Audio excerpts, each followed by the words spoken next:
Okay, here's the deal. It's 2025 and people still rely solely on apps like Zoom, Squadcast, and even Riverside to record their interviews for their podcast. Listen, I'm not knocking these apps. I use them and so do so many of our clients. These apps are notorious for corrupting files, pieces of the audio going missing, and all you need to do is use one simple trick to get around all of this and never worry again.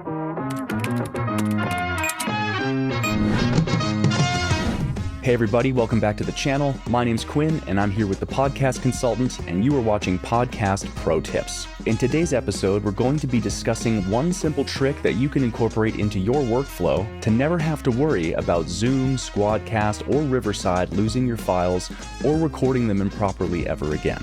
The little trick we're going to be discussing today is recording local files simultaneously as recording files using Zoom or any other web app. Be sure to stick around till the end of this video where I'll be showing you what to do with the files once you've grabbed them using this method. As always, don't forget to subscribe, hit that like button, and without further delay, let's dive in. So before we get into the what on how to do this, I just want to quickly discuss the why, because at the end of the day, knowledge is power. So I've made this little chart here, and as you can see, this is the typical process that many podcasters use to record. This is the recording to the cloud approach. So as you can see, there is a speaker here. They're recording into a microphone. The microphone then goes into a computer or an interface, depending on if it's a USB mic or a microphone that requires an interface using an XLR. And then we're going into a cloud recording app, which is going to be Zoom, Riverside, Squadcast, you name it. And then once the session is done, we will export our files from these apps and hand them over to our podcast production team or produce it ourselves. Now this is pretty common and so many people use this method. For the most part, it works just fine. However, when I record these episodes and also a method that is pretty well an industry standard for a lot of bigger shows, we use this method, and that is recording locally. So recording locally is a very similar process. However, we add one different step. So it's going to be the speaker into a microphone, into the computer or interface, but then we're going to record directly into our DAW or digital audio workstation. This is a software like Reaper, Logic, Audacity, Pro Tools, anything like that. The benefit here is that if anything happens to our internet connection, no big deal.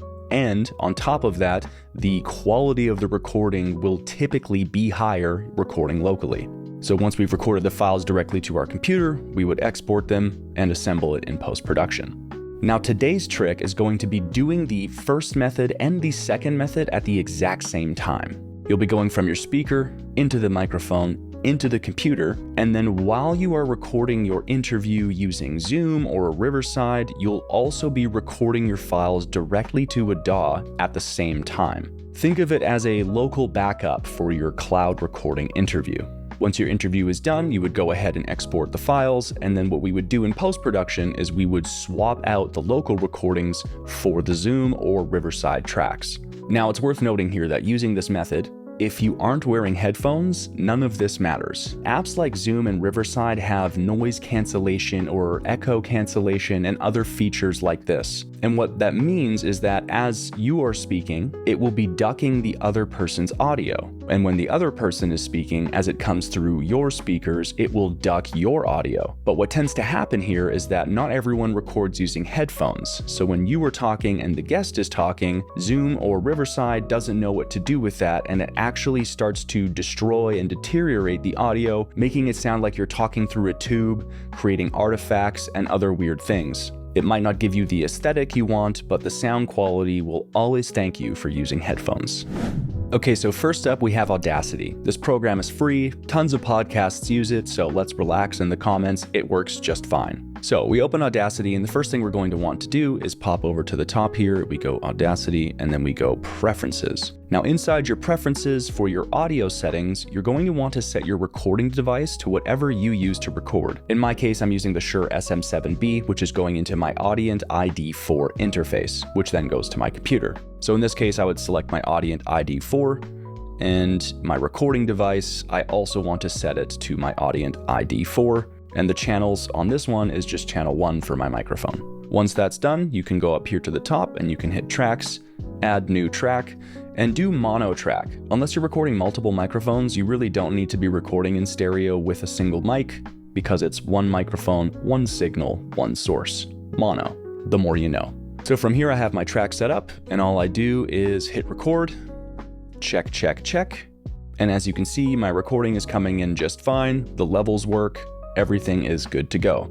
Now from here, what I would do is I would open up Zoom, Riverside, or Squadcast, and I would just proceed with my call as normal, letting this run in the background, and then I'll sync them up later. So next up we have Reaper, and the process is going to be pretty well the exact same. I would open up a new session, I would go to Reaper and hit settings. Now I am currently using Reaper to record this video, therefore I can't change the audio device right now, but the process would be the same. You'd go to device, you would select, in this case, the Audient ID 4 and be good to go. Up top, you go to track, insert new track, and then you want to make sure that you set the input for this track to whatever the input is on your audio interface, or if it's just the microphone, maybe it's a USB microphone, but just take a sec and make sure that you set it up right. Once that's done, you would hit record, check, check, check. And as you can see, I'm getting recording levels, and I can just set this to record, check, check, check. And there we are. So same thing, let the track run in the background, and then go ahead and set up your conference call or interview using a cloud app. All right, so now that we have those two up and running, let's go ahead and open Zoom and Riverside, and we'll set those up next. Okay, so over here we have Zoom set up. I use the app as opposed to the web portal, but either or is fine. So we're just going to go into here and hit Zoom Workplace and hit Settings. So we're going to want to quickly check out the audio settings first. In this case, my microphone is my Audient ID 4. I have signal coming in. Everything's good to go. You're also going to want to make sure that you set the speakers up properly. Again, you want to be wearing headphones. If you're not wearing headphones, this little feature, Zoom's background noise removal, is going to mangle your audio. So you can leave this on now because you're wearing headphones and we're recording locally, but I digress. So inside of here, you would set Audient ID 4. When I'm recording, my headphones plug straight into my interface.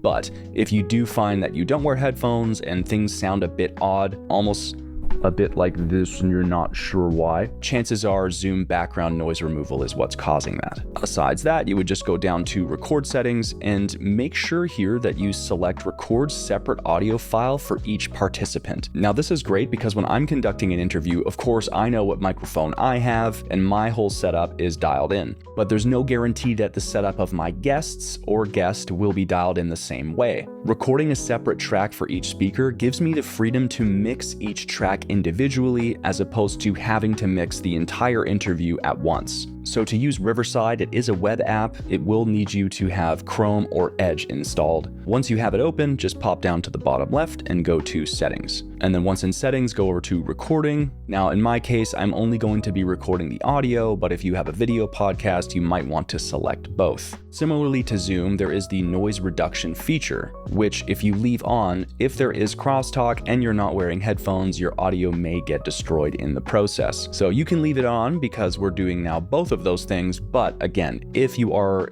coming across some things that sound strange, this is probably the cause of that. So once that's all done, you're just going to go ahead and hit record. And then here, I just want to make sure that I configure my microphone. And then here, I just want to make sure that I select the Audient ID 4 for both my playback and my recording device. Once that's all done, I'm good to go. I have local recordings set up, the cloud recordings are in process, and we can go ahead and record our entire interview comfortably, knowing that our audio will not suffer if the internet drops out.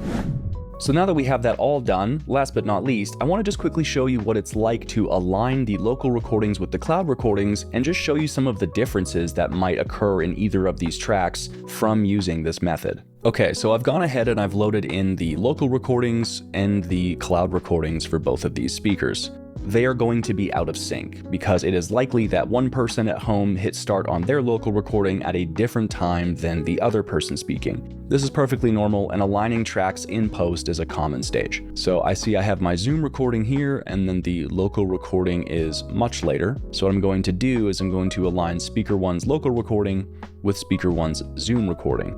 Now, the reason we want to align the local recordings with the Zoom recordings is that the Zoom recording will be synced to itself.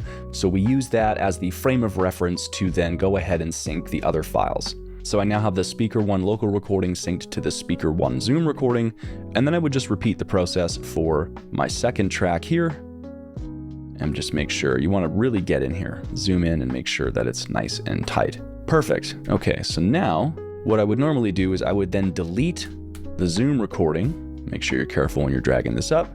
And now I have two local recordings that are perfectly synced with each other, and I can go ahead and start working on my podcast. Real quick, I do want to show you something here. This is just one example of what can happen when you rely specifically on cloud recordings. So as you can see here, I've gone ahead and I've aligned this track with this track, but there's already what we would call a drift happening. And what that means is that there's a latency between what is actually being said and what the internet records. Just one of the many reasons why it's important to be recording locally if you're going to be hosting your interviews on these web apps. Another thing to consider is just taking a look at the waveforms and how Zoom will actually pre-process and compress and do other things to the audio before you've even had a chance to mix it. So we can see here that this top track is my local track, and the peaks on it are much louder than the peaks on the Zoom recording. It's actually cut that top end off. And then the same thing here for the rest of this audio. I can see that there's a bit of drift, so I would just go in and fix that. And then the dynamic range is dramatically decreased on the Zoom recording. And you'll also notice that sometimes there are sounds that don't even get picked up, which are likely fine. It's probably a lip smack or someone breathing or some clacking or background noise. But as you can see, Zoom is at work changing the audio as opposed to just playing back exactly what happened through the microphone. Now, realistically speaking, when it comes to drift, you don't have to worry about it too much. Because teams like ours at the Podcast Consultant are trained and can handle all of this for you. But on top of that, once you align this once, you're probably fine. If an episode is an hour, I might check every 20 minutes and just quickly nudge over any amount of drift, but that should suffice. Now I would do the same thing for the second track. The input is a lot quieter, so out of the gate, Zoom is actually bumping the gain up on the cloud recording compared to what is being recorded on Speaker 2's microphone. You'll also notice some other background noise went missing on the Zoom track, and if I were to just turn this up, same thing, a lot of the dynamic range has been removed or flattened by Zoom already. So hopefully this gives you a better sense on why it's important to record locally and will empower you to go ahead and take advantage of this little hack yourself. However, we've put a lot of thought into this, so you don't have to. The Podcast Consultant offers a remote recording service where one of our engineers will sit in on the session and watch your audio so you don't have to worry about anything going wrong during the call. On top of that, if you want someone in your corner to help you produce a podcast or even elevate your existing podcast, you can hit us up in the link below for a free discovery call. What's a tip or trick that you use when it comes to recording your podcast that you've found very helpful? Let us know in the comments below. Once again, I'm Quinn from the Podcast Consultant. You're watching Podcast Pro Tips. And if I don't hear from you soon, wishing you the best and happy recording.